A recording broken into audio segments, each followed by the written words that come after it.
Hi guys, welcome back to the channel. A quick one today. We're just going to have a 5-minute quick look over Honda's CB750 Hornet. Let's take a look.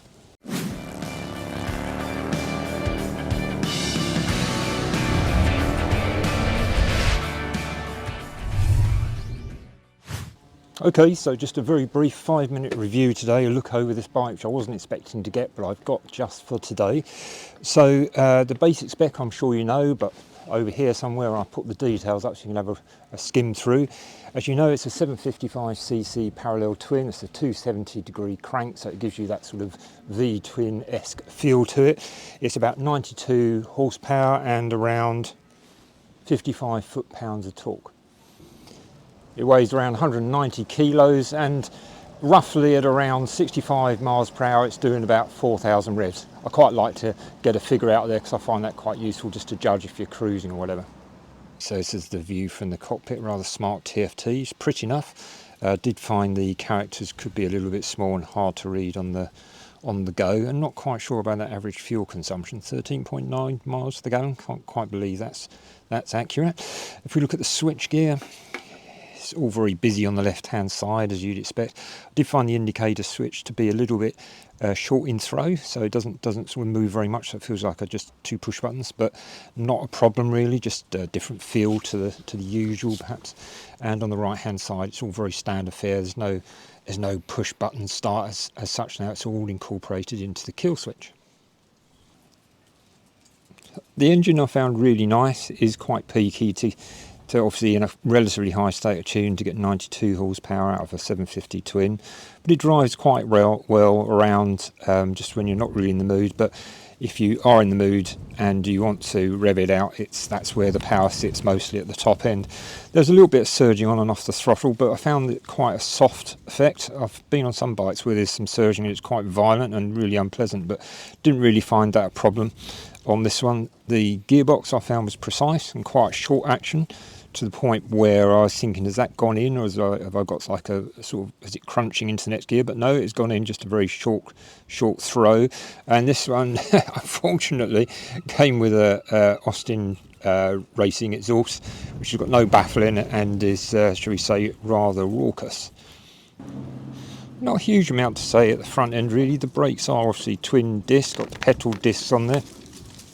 Not as sharp as I was expecting, given the sort of the nature of the engine. I thought it would be really quite full on, the brakes, and really sharp, but not at all. They're quite progressive, powerful, but quite progressive, no problem there.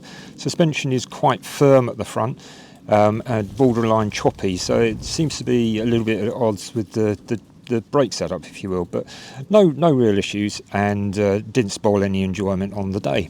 The rear end is quite unremarkable really. Obviously got the single disc there, which is nice and progressive, not overly powerful, but all you need just to balance the bike. And the shock was completely unobtrusive, which in my book means that it's nicely balanced with the front. No sort of jars up the back, and seemed a little bit more compliant than the front end. So no complaints there. As I say, the Austin Racing exhaust is straight through. There is no baffle on that, and I'll start it up in a minute. But suffice to say, it's quite raucous. So as you can see, it's quite small in size. The legs are folded up quite a bit, obviously a lot more acute angle than 90 degrees, but it's not uncomfortable, especially not for the sporty sort of riding Sunday morning jaunts out. It's absolutely fine, no problem. Wouldn't want to tour on it particularly, but for sort of blatting around on a Sunday morning, it's absolutely perfect. Okay, so in conclusion, it's got bags of power. You do have to go looking for it at the very top end of the red range if you really want to get the best out of it. But there's plenty of low mid-range power if you're not really in the mood and you just want to sort of pootle around for the day.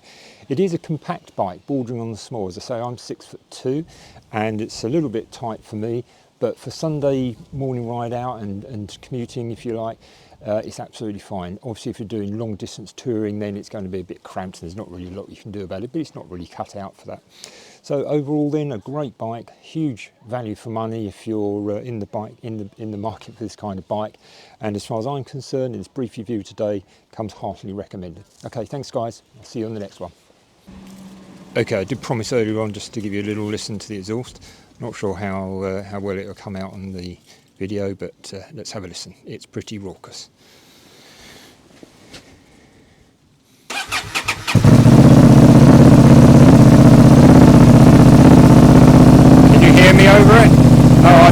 be able to. Pretty raucous.